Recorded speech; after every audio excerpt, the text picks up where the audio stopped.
स्वागत है आपका हमारे YouTube चैनल स्कूल रथ पे। ये वीडियो 2 है, वीडियो पार्ट 2 है। फर्स्ट पार्ट में हमने रियल नंबर से रिलेटेड बहुत सारे कॉन्सेप्ट को पढ़ा है हमने। लास्ट हमने क्या क्या पढ़ा है वो मैं एक बार आपको रिवाइज करवा देता हूँ। हमने पहला पढ़ा था रियल नंबर सिस्टम के बारे में, रियल नंबर क्या होते हैं उसके बारे में। फिर rational number, integer, whole number, natural number. ठीक है। आज हम पढ़ेंगे इर्रेशनल नंबर। पार्ट फर्स्ट का वीडियो का जो लिंक है वो आपको डिस्क्रिप्शन बॉक्स में मिल जाएगा। ठीक है। तो उसको आपको खोजने की जरूरत नहीं पड़ेगी। आप अगर आप डायरेक्ट पार्ट 2 में आए हुए हैं तो आप डिस्क्रिप्शन बॉक्स चेक करके वीडियो के पार्ट फर्स्ट पे जा सकते हैं। ठीक है। आज स्टार्ट कर रहे हैं हम इरेशनल नंबर। इरेशनल नंबर क्या होता है? इरेशनल नंबर अगर बात किया जाए तो पहले हम बात करते हैं रेशनल नंबर क्या होता है। रेशनल नंबर मैंने क्या बताया था कि ऐसे नंबर जो p बाई क्यू के फॉर्म में, जो नंबर p बाई क्यू के फॉर्म में हम रिप्रेजेंट कर सकते हैं, वैसे नंबर को हम क्या बोलते हैं? रेशनल नंबर बोलते हैं। आज हम बात करते हैं इरेशनल नंबर किसे बोलते हैं। तो उसके जस्ट वाइस वर्सा होता है हमारा इरेशनल नंबर, यानी वो नंबर जो हम p बाई क्यू के फॉर्म में रिप्रेजेंट नहीं कर सकते हैं। ऐसे नंबर जिसको हम p बाई क्यू के फॉर्म में रिप्रेजेंट नहीं कर सकते हैं, उस नंबर को हम इरेशनल नंबर बोलते हैं। ठीक है। जैसे अगर मैं एक बात करूं कि √2, √2 हो गया, या फिर √5, √7। ठीक है। पाई। ठीक है। ऐसे नंबर को हम इरेशनल नंबर बोलते हैं। इस नंबर को हम कभी भी, ये जो √5 है, √2 है, √7 है, पाई है, ऐसे नंबर को हम कभी भी p बाई क्यू के फॉर्म में नहीं लिख सकते हैं। ठीक है। क्लियर? चलो, कुछ नोट पॉइंट है उसको देख लो। A real number is either rational number और irrational number। एक रियल नंबर जो है वो रेशनल नंबर भी हो सकता है और इरेशनल नंबर भी हो सकता है। Every real number is represented by a unique point on a number line. Also, every point on a number line represent the unique real number। बोल ये रहा है कि हम जितने भी रियल नंबर होते हैं, जितने भी रियल नंबर होते हैं, उसको हम नंबर लाइन पे एक यूनिक पॉइंट पे रिप्रेजेंट कर सकते हैं। जितने भी रियल नंबर होते हैं उसको हम नंबर लाइन के किसी भी यूनिक पॉइंट पे हम रिप्रेजेंट कर सकते हैं। ठीक है। और हर एक पॉइंट का अपना एक यूनिक रिप्रेजेंटेशन होगा। ठीक है। क्लियर? हर एक पॉइंट का, जैसे मैं अगर एक लाइन ड्रॉ करता हूँ, उस पे जैसे हम 1 ड्रॉ करते हैं, 2, 3, 4 ऐसे लिखते हैं ना, तो हर एक पॉइंट का, हर एक नंबर का, हर एक डिजिट का एक यूनिक पोजीशन है। वैसे ही रियल नंबर का कोई भी अगर हम ले लेते हैं, कोई सा भी रियल नंबर ले लेते हैं, तो नंबर लाइन पे उसका एक अलग से अपना पोजीशन होता है। क्लियर? Clear sir? तो मान लेते हैं मुझे ये पता है कि √2 क्या है, एक इरेशनल नंबर है जिसको हम p बाई क्यू के फॉर्म में नहीं लिख सकते हैं। तो इसको नंबर लाइन पर रिलोकेट करना होगा। तो कैसे करेंगे हम? देखो, करने का सिंपल सा तरीका है। पहला एक क्या करना है, एक लाइन ड्रॉ कर लेना। ठीक है। एक लाइन ड्रॉ करना। लाइन ड्रॉ पे इस पे क्या करना है, तुमको एक बेस रखना है और एक हाइट रखना है। एक बेस रहेगा और एक हाइट रहेगा। ये मैं तुमको तरीका बताता हूँ। एक बेस रहेगा। बेस तुम्हारा कुछ भी हो सकता है, वो तुम्हारा डिपेंड करता है कि क्वेश्चन क्या पूछा हुआ है। ठीक है। और लेकिन जो तुम परपेंडिकुलर लेने वाले हो यहाँ पे, जो तुम पर, वो हमेशा 1 यूनिट का होने वाला है। 1 सेंटीमीटर बोल सकते हो, 1 मीटर बोल सकते हो। इसलिए मैं डायरेक्टली इन जनरल 1 यूनिट लिख दिया हूँ। तो जो तुम्हारा हाइट होगा, मीन्स जो परपेंडिकुलर होगा, वो कितने का होगा? वो तुम्हारा हमेशा 1 यूनिट का होगा। बेस डिपेंड करता है कि तुम्हारा क्वेश्चन क्या बोल रहा है। क्लियर? सुनो, जैसे मुझे √2 को रिप्रेजेंट करना है, तो √2 को रिप्रेजेंट करने के लिए मैं क्या करूंगा? पहले हम पाइथागोरस थ्योरम पढ़े हुए हैं क्या? यहाँ ध्यान दो, पाइथागोरस थ्योरम। पाइथागोरस थ्योरम हमेशा राइट एंगल ट्रायंगल पे लगता है, बात मानते हो? हमेशा राइट एंगल ट्रायंगल पे पाइथागोरस थ्योरम, जिसमें ये होता है हमारा base, this is our perpendicular, और दिस इज आवर हाइपोटेन्यूज। ठीक है। ये हाइपोटेन्यूज। सेम काम हमें इस नंबर लाइन पे भी करना है। एक बेस ड्रॉ करना है, दूसरा परपेंडिकुलर, और हाइपोटेनस को उसे ला करके ज्वाइन कर देना। करके देखें, यहाँ सुनो। मेरे पास रूट टू है, तो रूट टू में हम क्या कर सकते हैं कि जिससे मतलब रूट टू आ जाए एक्चुअली, बेस को क्या रख सकते हैं और परपेंडिकुलर को क्या रखें कि हमारा रूट टू आ जाए। तो एक चीज तुमको मैं क्लियर कर दिया हूँ कि परपेंडिकुलर को मुझे क्या रखना है हमेशा, परपेंडिकुलर को मुझे हमेशा वन रखना है, वन यूनिट रखना है। अब डिसाइड करता है हमारा बेस कि बेस को मुझे कितना रखना है। तो रूट टू है, हाइपोटेनस इज इक्वल टू क्या होता है, hypotenuse is equal to root under square plus P square. ठीक है, तो मान लो मेरे पास रूट टू मुझे चाहिए, तो रूट टू मुझे चाहिए तो परपेंडिकुलर तो हमेशा वन है, तो इसके साथ तो कोई ऑप्शन ही नहीं बनता है। तो बेस को अगर मैं वन रख दूं तो क्या ये रूट टू के बराबर आ जाएगा, क्या ये रूट टू के बराबर आ जाएगा, बताओ तो। आ जाएगा सर।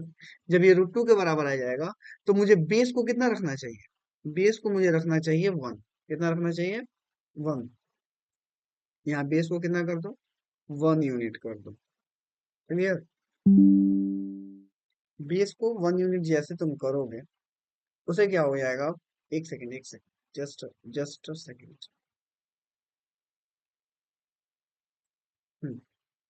बेस को जैसे ही तुम एक सेकेंड करो, जैसे ही तुम एक करोगे, वन यूनिट करोगे, और परपेंडिकुलर मुझे क्या रखना है, हमेशा वन यूनिट ही रखना है। परपेंडिकुलर हमेशा वन यूनिट रखना है। जब उसके बाद मुझे क्या करना है, इस लाइन को ड्रॉ कर देना है, इस पॉइंट से लाइन ड्रॉ हो गया। अब मुझे एक काम करना है कि ये वाले पॉइंट से इस वाले पॉइंट पे अपना रखना है तुमको कॉम्पास, यहाँ पे अपना कॉम्पास रखना, और अपना कॉम्पास से एक पॉइंट क्या करना, फिक्स कर लेना। मीन्स तुम्हें क्या करना है, पहले तो 1 सेंटीमीटर बेस ले लिए, एक यूनिट क्या कर लिए, परपेंडिकुलर ले लिए। ठीक है, यहां से तुमको इस मेजरमेंट से और इस मेजरमेंट के पॉइंट पे एक एंगल फिक्स करना है तुम्हारे कॉम्पास का। क्या करना है, यहाँ पे एक पॉइंट रख लेना कॉम्पास को, और यहाँ तक के पॉइंट को मीजर करना, और उस मेजर्ड पॉइंट को, ये तुम्हारा जो ये पॉइंट है हमारे पास, बी पॉइंट इसको मान लेते हैं, इसको ए मान लेते हैं, वो बी हो गया, ये सी हो गया। इस बी पॉइंट पे रखने के बाद सेम जो मेजरमेंट तुम यहाँ पे किए हुए हो, उसी मेजरमेंट से क्या करना, एक कट लगाना, और जो तुम कट लगाओगे, और जो तुम्हारा पॉइंट निकल के आने वाला है उस पॉइंट को बोलना डी, और यही तुम्हारा वैल्यू है रूट टू का। बोलो बात समझ में आया। एक बार अभी और बताएंगे, उसमें कोई दिक्कत नहीं है, एक बार और बताने वाले हैं अभी हम, एक बार और देखते हैं क्या किया हमने। पहला मुझे काम क्या करना है, एक नंबर लाइन ड्रॉ करना है, नंबर लाइन ड्रॉ हो गया। मुझे रूट टू रिप्रेजेंट करना है, मेरा यह वैल्यू डिसाइड करेगा कि मेरा बेस कितना होने वाला है। परपेंडिकुलर को हमेशा कितना रखना है, वन रखना है। ठीक है, ये मेरे पास, सपोज करो कि अब मुझे क्या करना है, बेस डिसाइड करना है। परपेंडिकुलर तो वन है मुझे पता है, बेस को क्या करोगे, यहाँ हाइपोटेनस इज इक्वल टू क्या होता है, base square plus base square plus perpendicular square. Clear, base square plus perpendicular square. अब मुझे क्या करना होगा, बेस तो मुझे डिसाइड करना पड़ेगा कि बेस क्या होगा। परपेंडिकुलर मेरा वन है, मुझे चाहिए कितना, रूट टू। अब मैं बेस की जगह पे क्या ऐसा रखूं कि रूट टू हाइपोटेनस आ जाए, तो मुझे क्या रखना होगा, बेस की जगह पे वन रखना होगा। तो यहाँ वन का स्क्वायर प्लस वन का स्क्वायर, तो यहाँ एच कितना हो जाएगा, रूट टू हो जाएगा। बोलो बात समझ में आया, एच कितना हो गया, रूट टू हो गया।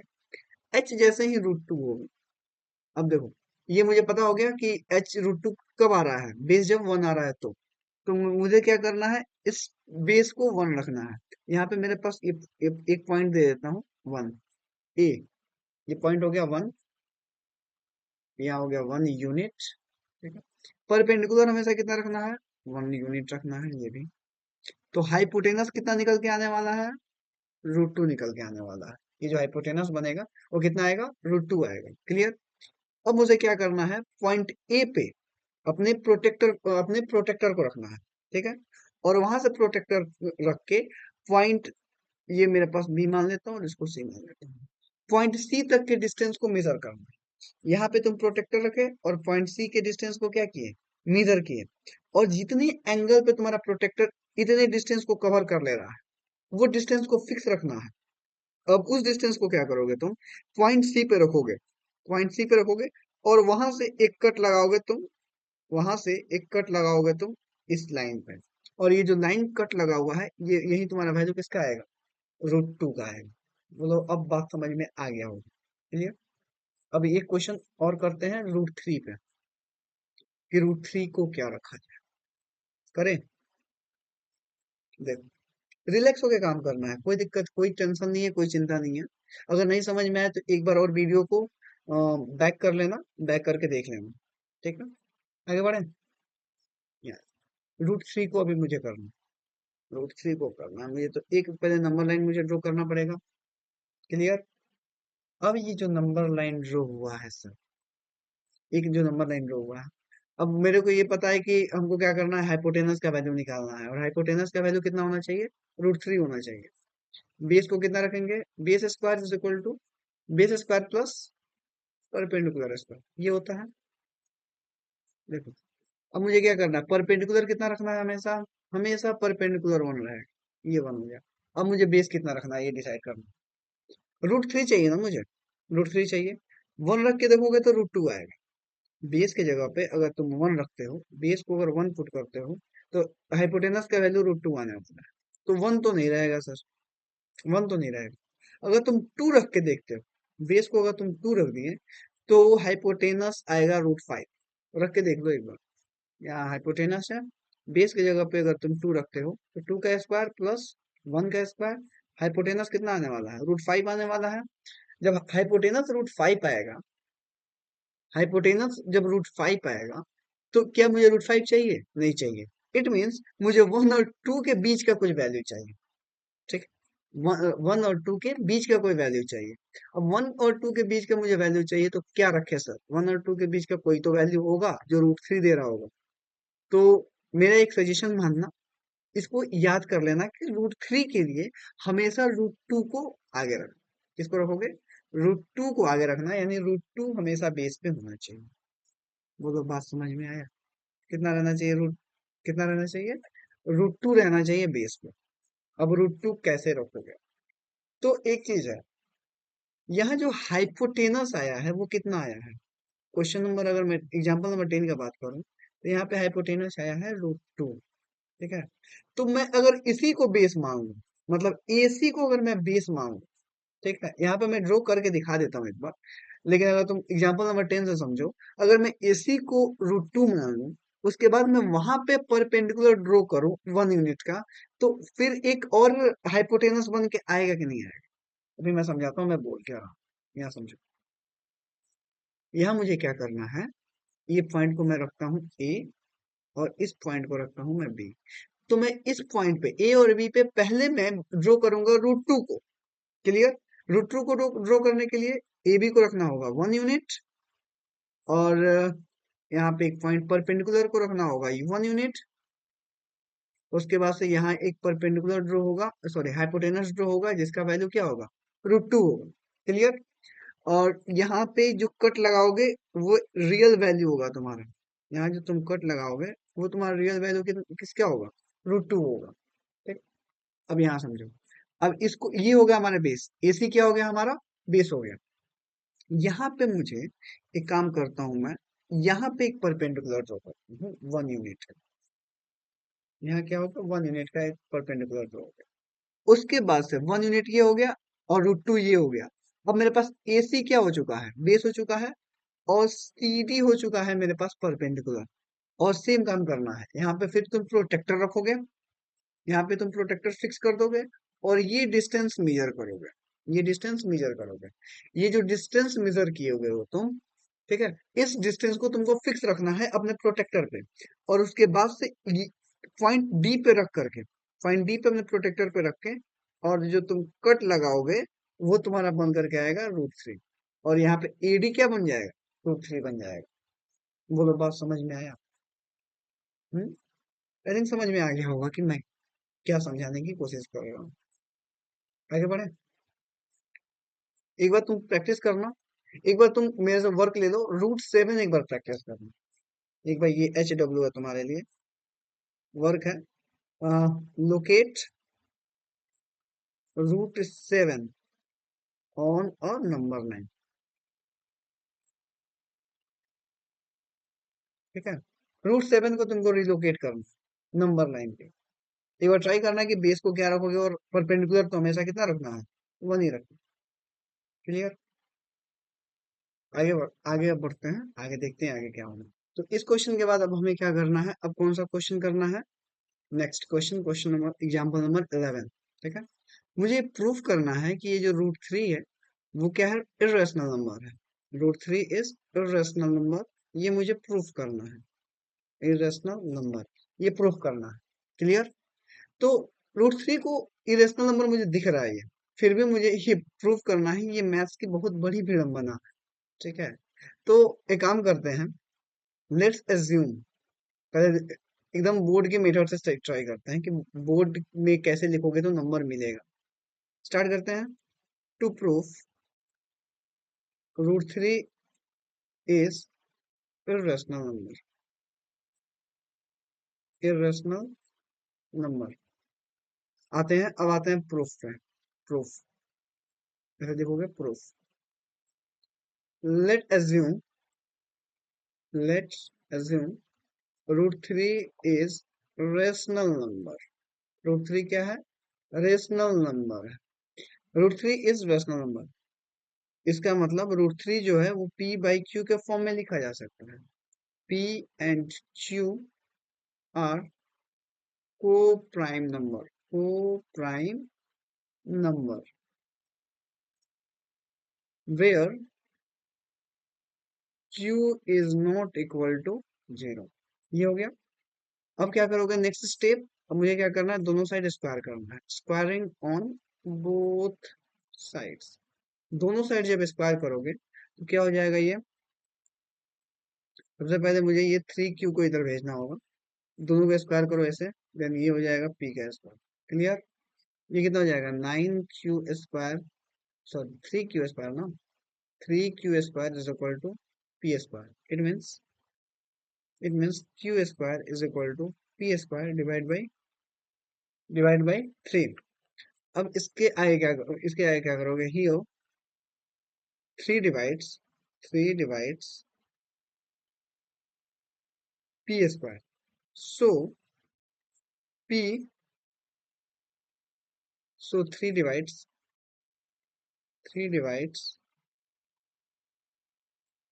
p also। क्लियर। अगर 3 p² को डिवाइड कर रहा है तो 3p को भी डिवाइड करेगा। ठीक है। अब मुझे क्या करना होगा, अब मैं आगे बढ़ता हूँ, आगे यहाँ देखना, सीधा लाइन ड्रॉ करता हूँ। ठीक है, यहाँ देखो, यहाँ समझ लो। जब ये 3p को डिवाइड करेगा, again again let r be an arbitrary number. Arbitrary number का मतलब होता है कोई सा भी एक नंबर। आर्बिट्रेरी, TRARY, ट्रेरी नंबर। किसको मानना है, जब ये 3p को डिवाइड करेगा, इस चीज को मुझे r मान के चलना है। इस चीज को मुझे r मान के चलना है। और ये जो पॉइंट है अपने पास, 3q² is equal to p², इसको मुझे मानना पड़ेगा equation number first. 3/p is equal to क्या हो गया, r हो गया। अब मैं क्या करूंगा, सॉरी 3/p थोड़ी होगा, p/3 होगा ना, p/3 होगा। p/3 इज इक्वल टू कितना हो गया, r हो गया। यानी अब मुझे क्या करना होगा, p is equal to 3r। फिर यहाँ करोगे क्या, स्क्वायरिंग ऑन बोथ साइड्स। यहाँ पे भी सेम काम करने वाले हो, दोनों साइड क्या करोगे, स्क्वायर करोगे। स्क्वायर करोगे तो क्या आ जाएगा, p² is equal to 9r²। ठीक है। अब मैं आता हूँ पेज नंबर सेकंड पे। पेज नंबर सेकंड पे मुझे क्या करना है, p² is equal to 9r², ये दिया हुआ है ना। p² is equal to 9r²। p² का वैल्यू मेरे पास क्या है, from equation first from equation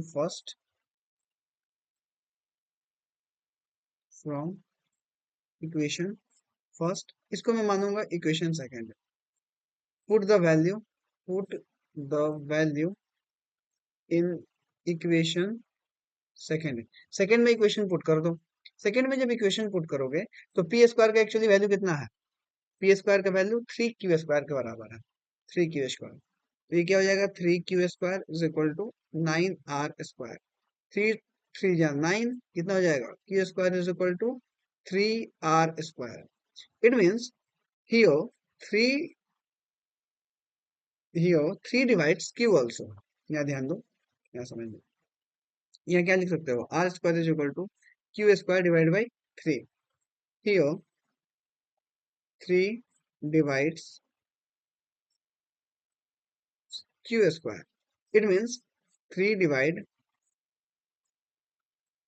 Q also। दोनों केस में, मीन्स इक्वेशन नंबर फर्स्ट में और इक्वेशन नंबर सेकेंड में 3 जो है वो P² को भी डिवाइड कर रहा है और 3 जो है वो Q² को भी डिवाइड कर रहा है। But P and Q are coprimes. ये क्या है, को प्राइम्स है। जब ये को प्राइम्स है, hence our contradiction is wrong। hence our assumption is wrong। हमारा assumption जो है, assumption is wrong। wrong हो गया। √3 is not a rational number। not a rational number। so proved। so √3 is irrational number। जब rational नहीं होगा तो क्या होगा, irrational होगा। irrational number। hence proved। hence proved। Clear. चलो एक बार और मैं इस चीज को मैं समझा देता हूँ तुमको, √7 पे लेकर के, कि √7 को मैं कैसे प्रूफ करूंगा कि √7 जो है वो एक इर्रेशनल नंबर है। फिर काम करेंगे, क्या प्रूफ करना है मुझे, to proof √7 is irrational number.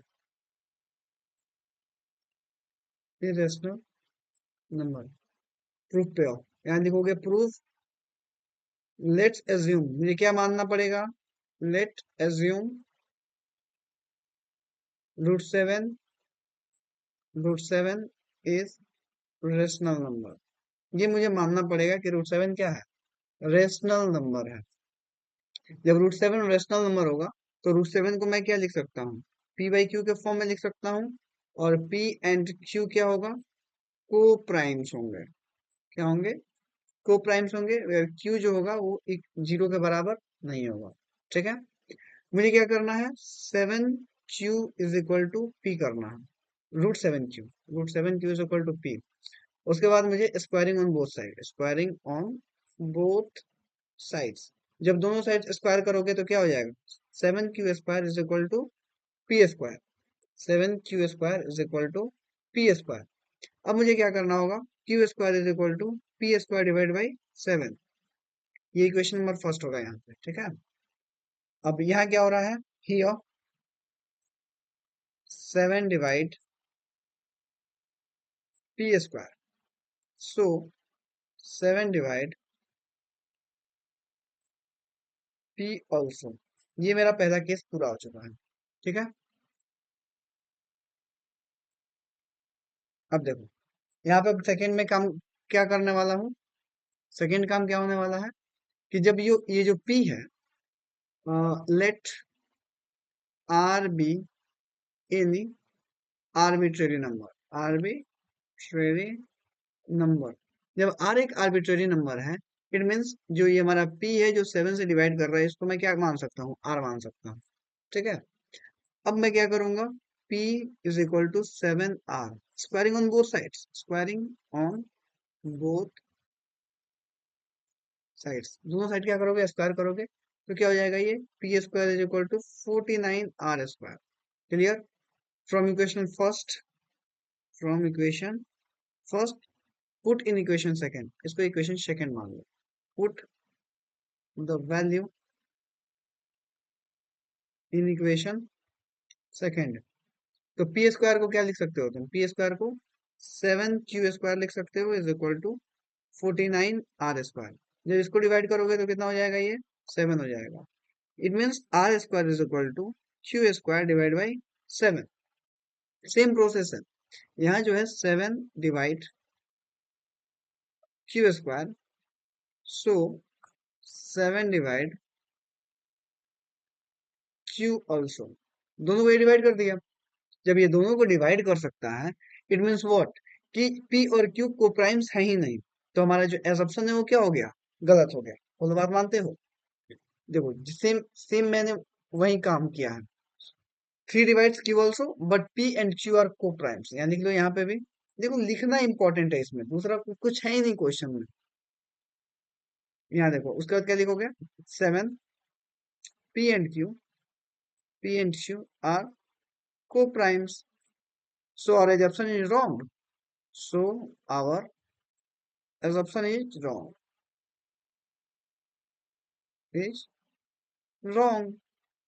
hence proved कि रूट 7 क्या है, एक रेशनल नंबर है। ठीक है, अब बढ़ते हैं आगे अपने आगे वाले पॉइंट पे। अब देखो इसी में से क्वेश्चन पूछेगा, ये बहुत इंपॉर्टेंट क्वेश्चन हो जाता है। रूट 7 हो गया, रूट 3 हो गया, रूट 11 हो गया, तुमको घुमा फिरा के यही सब देने वाला है। लेकिन तुम्हारे पास तरीका तुमको पता होना चाहिए कि तरीका क्या है इन सारे क्वेश्चनों को करने का। क्लियर? एक बार पॉज करके या फिर बैक क्लास में जा करके एक बार चेक कर लेना कि समझ में आ रहा है कि नहीं आ रहा है। और तुम्हारे पास एक क्वेश्चन में दे देता हूँ, तुमको करना क्या है कि रूट 11 को प्रूफ करना है कि रूट 11 क्या होगा, एक इर्रेशनल नंबर होगा। ठीक है, अब हम आते हैं अपने next topic, that is operations on real number. Real number पे ऑपरेशन, कैसे रियल नंबर पे हम कुछ क्या बोल सकते हैं, कुछ ऑपरेशन लगा सकते हैं। जैसे दिया हुआ है कि अगर कहीं पे भी रूट ए बी लिखा हुआ है, तो मैं उसको रूट ए इंटू रूट बी के फॉर्म में लिख सकता हूँ, पहला ऑपरेशन। दूसरा दिया हुआ है कि रूट ए बाई बी अगर दिया हुआ है, तो मैं रूट ए और रूट बी पे ऐसे अलग अलग स्प्लिट करके लिख सकता हूँ। यहाँ देखो, ये एक्चुअली में ए प्लस में बी का होल स्क्वायर लिखा हुआ है, ध्यान से देखना। यहाँ पर रूट ए की जगह पे ए मान लो, रूट बी की जगह पे क्या मान लो, बी मान लो। इसको जब स्प्लिट करते हो तो क्या आता है, स्प्लिट करने पे ए स्क्वायर प्लस में B square plus 2ab। Same काम यहाँ किया गया है। रूट ए का स्क्वायर करोगे तो ए, रूट बी का स्क्वायर करोगे तो बी, प्लस 2 रूट ab।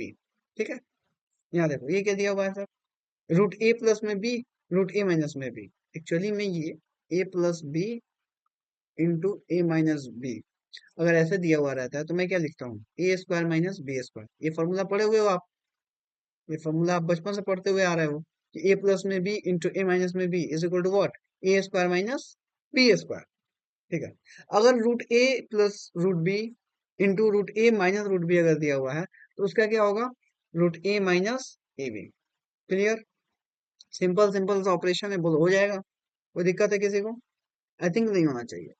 उसके ऊपर एक क्वेश्चन दिया हुआ है, एक क्वेश्चन कैसे कंप्लीट करोगे, यहाँ देखो। इसको मैं इस पीपीटी को दो, एक मिनट में लाइन टेढ़ा हो जाता है यार। नाइस, तो आ जाएगा सीधा, आ गया।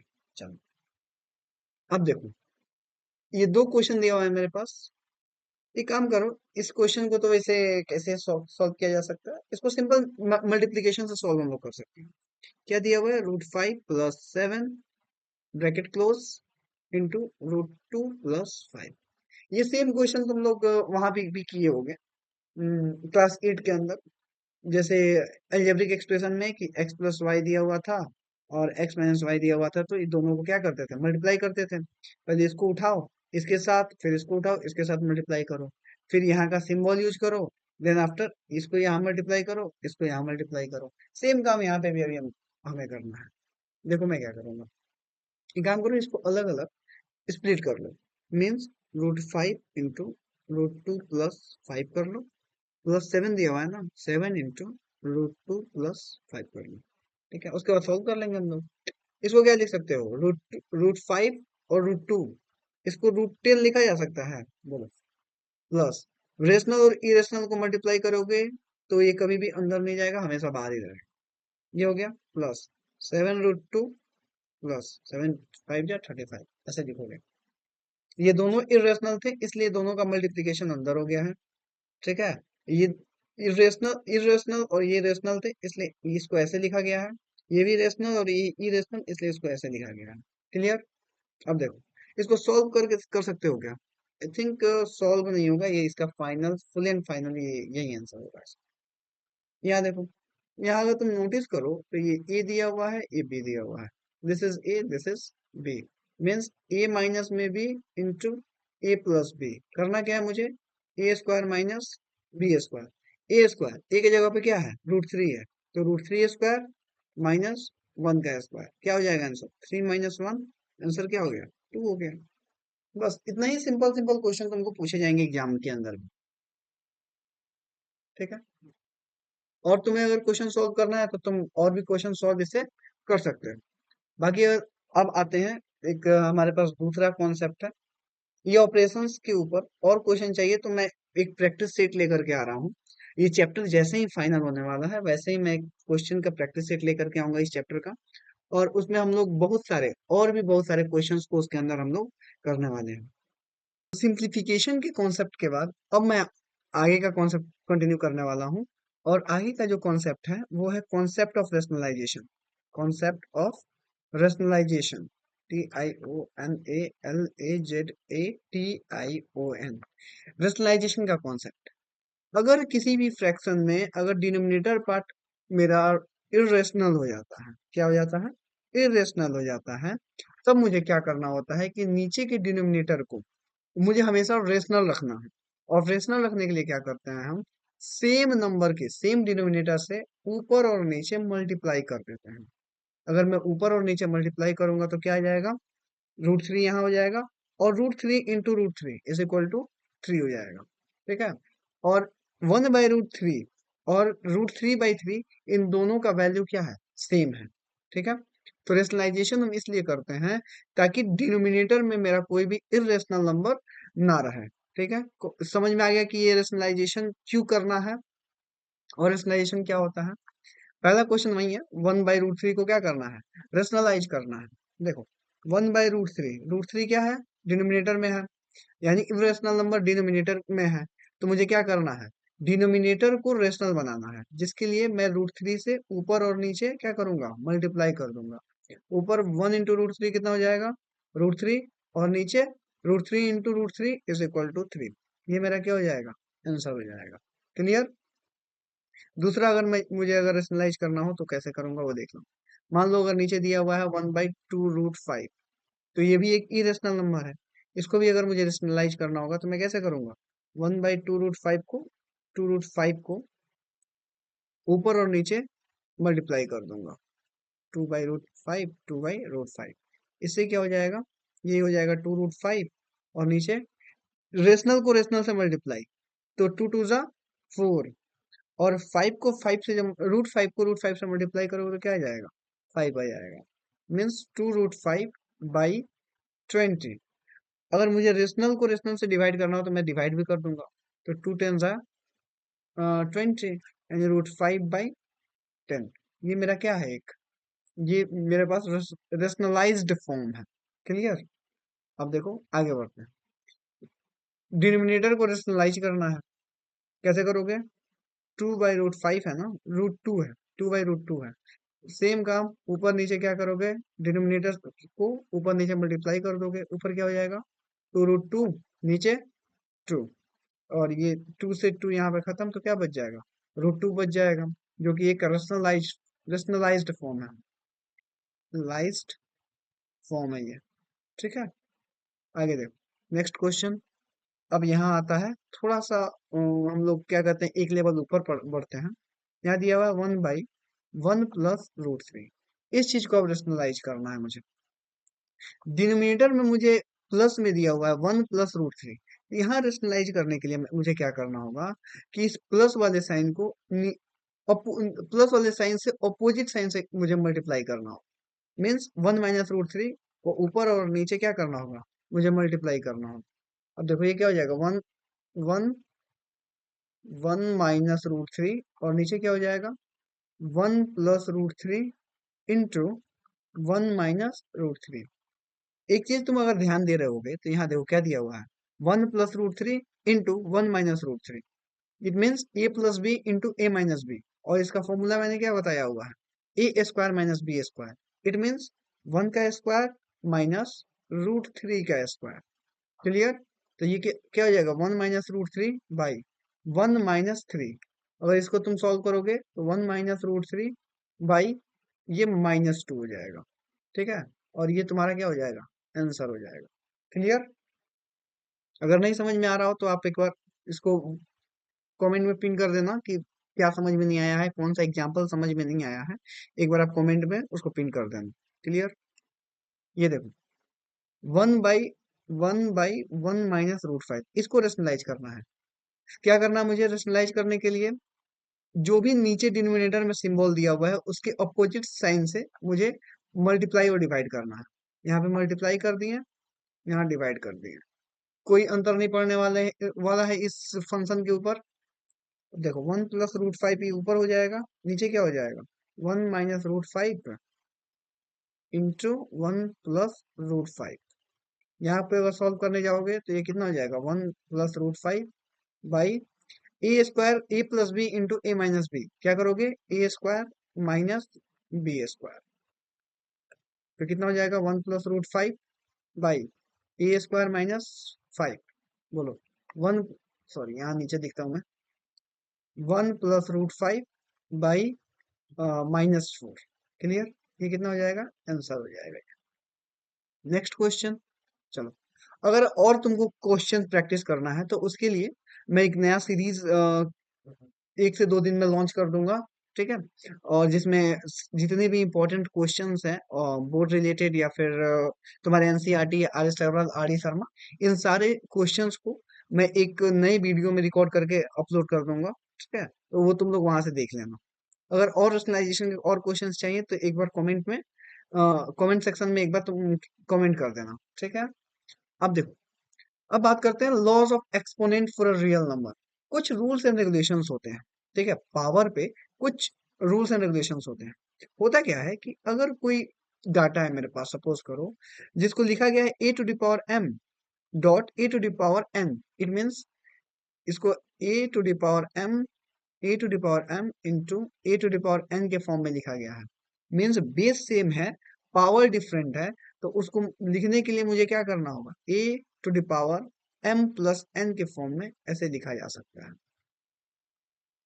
a⁻m+n के फॉर्म में लिखा जा सकता है। जैसे मैं अगर एक एग्जांपल ले लूं, तो मान लो 2⁵ इंटू 2⁵7 लिखा हुआ है। तो मुझे अगर सिंगल फंक्शन में लिखना होगा तो मैं कैसे लिखूंगा, 2⁵5 + 7। इट मीन्स 2⁵7 + 5 क्या होता है, 12। 12, तो 2⁵12 ये हमारा क्या हो जाएगा, आंसर हो जाएगा। क्लियर? या फिर अगर दिया हुआ है a⁻m whole bracket to the power n is equal to, इसको तुम mn भी लिख सकते हो। ठीक है, जैसे अगर बोला जाए 2⁵5 इंटू इसका पावर दिया हुआ है 2, तो इसको मुझे अगर लिखना होगा तो कैसे लिख सकता हूँ मैं, 2⁵5 इंटू 2, जिसका मतलब होता है 2⁻10। ये हो जाएगा इसका आंसर। ठीक है, अब देखो, कोई भी दो फंक्शन अगर मुझे डिवाइड में दिया हुआ है, जैसे जिसका बेस सेम है, जिसका बेस सेम है, उसको डिवीजन में क्या करना होता है, माइनस करना होता है। दोनों पावर को क्या कर दोगे, माइनस कर दोगे। जैसे यहाँ लिखा हुआ है 2⁵7 / 2⁵5। बेस दोनों का सेम है, बेस अगर सेम है तो पावर क्या हो जाएगा, डिवाइड हो जाएगा, माइनस हो जाएगा। क्लियर? ये कितना हो जाएगा, ये हो जाएगा हमारे पास आंसर। ये समझ में आया? आते हैं उसके ऊपर एक क्वेश्चन करते हैं। जैसे दिया हुआ है 2⁻m and 3⁻n express into a into B. a into B के फॉर्म में अगर मुझे एक्सप्रेस करना होगा तो मैं कैसे करूंगा, और इसका क्या हो गया, एक मिनट, इसका बेस सेम नहीं है। यहाँ पे थोड़ा सा क्वेश्चन में प्रॉब्लम है। इसका बेस सेम नहीं है, बेस मुझे पहले सेम करना होगा। बेस सेम हो गया। हाँ, अब देखो, बेस सेम रहेगा तभी जाके ये हम लगा सकते हैं। ठीक है, 2⁻m। अब मुझे इसको लिखना है तो कैसे लिखोगे, 2⁻m इंटू 2⁻n। यहाँ क्या हो जाएगा, 2⁻m+n। ये क्या होगा हमारे पास, ये आंसर हो गया। क्लियर? आगे बढ़ो। हम्म क्लास 8 में हम लोग फैक्टर्स फैक्टर्स पढ़े हुए थे। ठीक है, उसी फैक्टर का यूज करके मुझे इस क्वेश्चन को सॉल्व करना। जैसे पहला नंबर क्वेश्चन दिया हुआ है 64 का फैक्ट दिया हुआ है 1/2। तो पहले मुझे 64 को पावर्स में कैसे लिखा जा सकता है, तो इसको मिनिमम पावर में तुमको लेकर के आना है। मिनिमम 20 रहेगा और इसको तुम हाईएस्ट पावर में लिखना है तुमको इस 64 को। तो उसको लिखने के लिए मुझे सबसे पहले क्या करना होगा, फैक्टर करना होगा। तो 2 से फैक्टर करोगे तो कितना हो जाएगा, 32। फिर 2 से करोगे 16, 2 से 2 से 8, 8। ये कितना हो जाएगा, 2 से 4, और ये हो जाएगा 2 से 2। इट मीन्स 2 का पावर कितना आ रहा है, 1 2 3 4 5 6। इसको क्या लिख सकते हो, 2 to the power 6 लिख सकते हो। और इसका बेस दिया हुआ है 1/2। मैंने अभी जस्ट पढ़ा है कि जब पावर का पावर क्या होता है, मल्टीप्लाई हो जाता है। पावर का जो ब्रैकेट के बाहर जो होता है पावर, वो दोनों क्या होते हैं, मल्टीप्लाई हो जाते हैं। तो 2 to the power 6 इंटू 1/2। यहाँ पे जब मैं कट करूंगा तो कितना हो जाएगा, 3 हो जाएगा। It means 2 to the power 3 इसका आंसर होगा। एक और करके देखें, एक और करके देखते हैं। इसको मैं इरेज कर देता हूँ।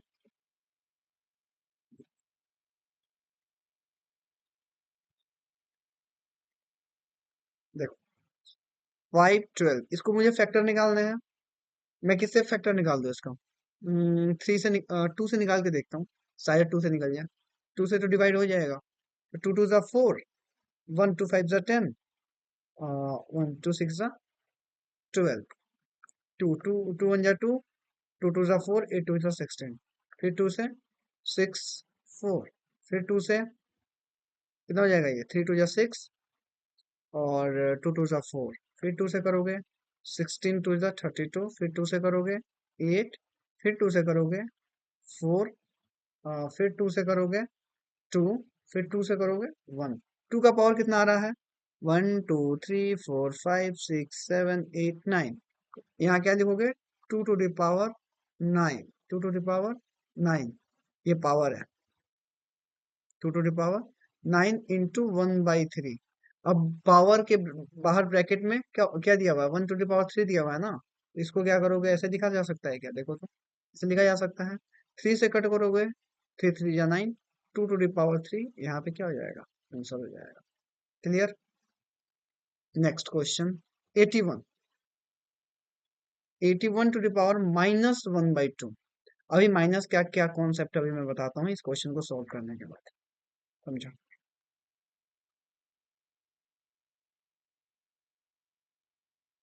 देखो 81 का पहले मुझे फैक्टर निकालना है, तो 81 का फैक्टर निकालो। आई थिंक 3 से कटेगा ना, 3 से डिवाइड करो इसको। 3 2 ज़ा 6, 7 3 ज़ा 21, 3 से 9, 3 से 3। 3 का पावर कितना हो रहा है, 1 2 3 4। यहाँ क्या लिख सकते हो, 3 का पावर हो गया 4 to the power -1/2, ये दिया हुआ है ना। अब देखो इसको कैसे करोगे, 3 to the power 4 इंटू -1/2। कोई फर्क पड़ेगा नहीं खास माइनस से। यहाँ देखो ये करोगे, 2 2 जा 4, 3 to the power कितना हो गया, -2। अब ये जो माइनस है वो क्या करेगा, ये जो माइनस है उससे क्या होता है, जो न्यूमरेटर होता है वो कहाँ चला जाता है, डिनोमिनेटर में चला जाता है। अगर यहाँ पे सारा वैल्यू अगर डिनोमिनेटर का पार्ट न्यूमरेटर में आ जाता है, ठीक है, माइनस की वजह से। अभी मैं क्या बोल रहा हूँ कि न्यूमरेटर का पार्ट डिनोमिनेटर में आ जाता है और डिनोमिनेटर का पार्ट न्यूमरेटर में चला जाता है इस माइनस की वजह से। क्लियर। तो क्या करोगे तुम, इसको कैसे लिखा जा सकता है, ये पूरा न्यूमरेटर में है, इसके नीचे 1 है, तो 1 चला जाएगा ऊपर और डिनोमिनेटर आ जाएगा नीचे। और ये जो माइनस है ये अब क्या हो जाएगा, प्लस में कन्वर्ट हो जाएगा, यहाँ माइनस नहीं रहेगा। ठीक है। जैसे अगर मैं बोलूं कि 3 to the power -2, अगर ऐसा दिया हुआ है तो इसके नीचे क्या है, 1 लिखा हुआ है। अब ऊपर ये पावर में अगर माइनस रहता है तो डिनोमिनेटर का पार्ट न्यूमरेटर में चला जाता है और न्यूमरेटर का पार्ट डिनोमिनेटर में चला आता है। तो डिनोमिनेटर का पार्ट अगर न्यूमरेटर में जाएगा तो 1 हो जाएगा, न्यूमरेटर का पार्ट अगर डिनोमिनेटर में आता है तो 3 2 हो जाएगा। और ये जो मैंने मैंने जो एक्शन किया हुआ है वो किसकी वजह से किया हुआ है, माइनस की वजह से किया हुआ है, इसलिए यहाँ पे अब माइनस क्या हो जाएगा, बढ़ जाएगा। समझ में आया। चलो आगे बढ़ते हैं। Question practice set. देखो कुछ क्वेश्चंस है, इसको हम लोग कर लेते हैं, उसके बाद से इस सेशन को हम करेंगे वाइंड अप। और क्वेश्चन प्रैक्टिस सेशन जो है वो हम लेकर के आएंगे, लेकर के 1 से 2 दिन में वो वीडियो अपलोड हो जाएगा। क्लियर। चलो देखो, right one example of irrational number, कोई एक एग्जाम्पल देना इरेशनल नंबर का। तो वो क्या हो जाएगा, रूट 2 बोल सकते हो, रूट 3 बोल सकते हो, और सबसे स्टैंडर्ड जो होता है वो होता है पाई। क्या होता है? Pi. Next question, is zero of rational number, क्या जीरो एक रेशनल नंबर है? तो जीरो के डिनोमिनेटर में क्या लिखा हुआ है? 1 लिखा हुआ है। तो न्यूमरेटर में है p, डिनोमिनेटर में है q। अब इसको p बाई q के फॉर्म में इसको लिखा जा सकता है, इसलिए क्या है? रेशनल नंबर है। अब मुझे चलते चलते एक सवाल का जवाब दो, क्या 1/0 रेशनल नंबर है? क्या 1/0 रेशनल नंबर है? नहीं है। Not a rational number, actually में नंबर ही नहीं है। तुम अगर बोलो तो ये नंबर डिफाइंड ही नहीं है, नॉट अ रेशनल नंबर। किसी भी नंबर के नीचे अगर जीरो हो जाता है, डिनोमिनेटर में जीरो हो जाता है, तो वो रेशनल नंबर क्या, वो नंबर एग्जिस्ट ही नहीं करता। क्लियर? अब यहाँ देखो, find the value of root 16। Find the value of root 16। Root 16 का मतलब क्या होता है? इट मीन्स अगर देखो तो यहाँ से रूट हटेगा तो कहाँ जाएगा? इसके पावर में 1/2 हो जाएगा। रूट का मतलब होता है कि पावर में 1/2। ठीक है? अब मुझे क्या करना है, इस 16 को फैक्टर करना हो। 16 का फैक्टर करोगे तो क्या क्या हो जाएगा? 2 8 जा 16, 2 4 जा 8, 2 2 जा 4। इट मीन्स इसको क्या लिख सकता हूँ मैं? 2 का पावर 4। 2 का पावर 4। 2 का पावर हो गया ये 4, इंटू 1/2। 2 से 2 कटेगा, कितना टाइम्स में? 2 टाइम्स में। इट मीन्स 2 का पावर 2 हो जाएगा इसका आंसर। बोला right 0.20 in the form of p/q। देखो यहाँ पे कोई कॉन्सेप्ट वो बार वाला नहीं है, रिकरिंग वाला नहीं है। यहाँ पे सिंपल बोल रहा है कि 0.20 को p/q के फॉर्म में करना है। इसको क्या दिया हुआ है, ये डेसिमल को बस हटा दो, डेसिमल को हटाओगे तो कैसे लिख सकते हो? ये 100 के फॉर्म में चला जाएगा, और नीचे 100 हो गया, ये 10 से 10 खत्म, और 2/10 हो गया ना। अभी 2/10 को करोगे तो 1/5 हो जाएगा। ये जो 1/5 आया है, ये p हो गया, और ये हो गया q। ये हो गया p/q के फॉर्म में, इट मीन्स ये रेशनल नंबर के फॉर्म में आ चुका है। रेशनल नंबर आ चुका है। ठीक है? तो इसी के साथ ये चैप्टर होता है खत्म। और भी अगर क्वेश्चन प्रैक्टिस सेट चाहिए तो मैं तीसरी बार बता रहा हूँ कि 1 से 2 दिन में एक नया लेक्चर आ जाएगा, एक नया वीडियो आ जाएगा, जिसके अंदर नंबर सिस्टम के जितने सारे और इम्पोर्टेंट क्वेश्चन है वो सारे के सारे कवर किए जाएंगे। ठीक है? अगर कुछ छूटा होगा या फिर कुछ बचा हुआ होगा तो उस क्वेश्चंस के थ्रू उस सारे कॉन्सेप्ट को आपको बता दिया जाएगा।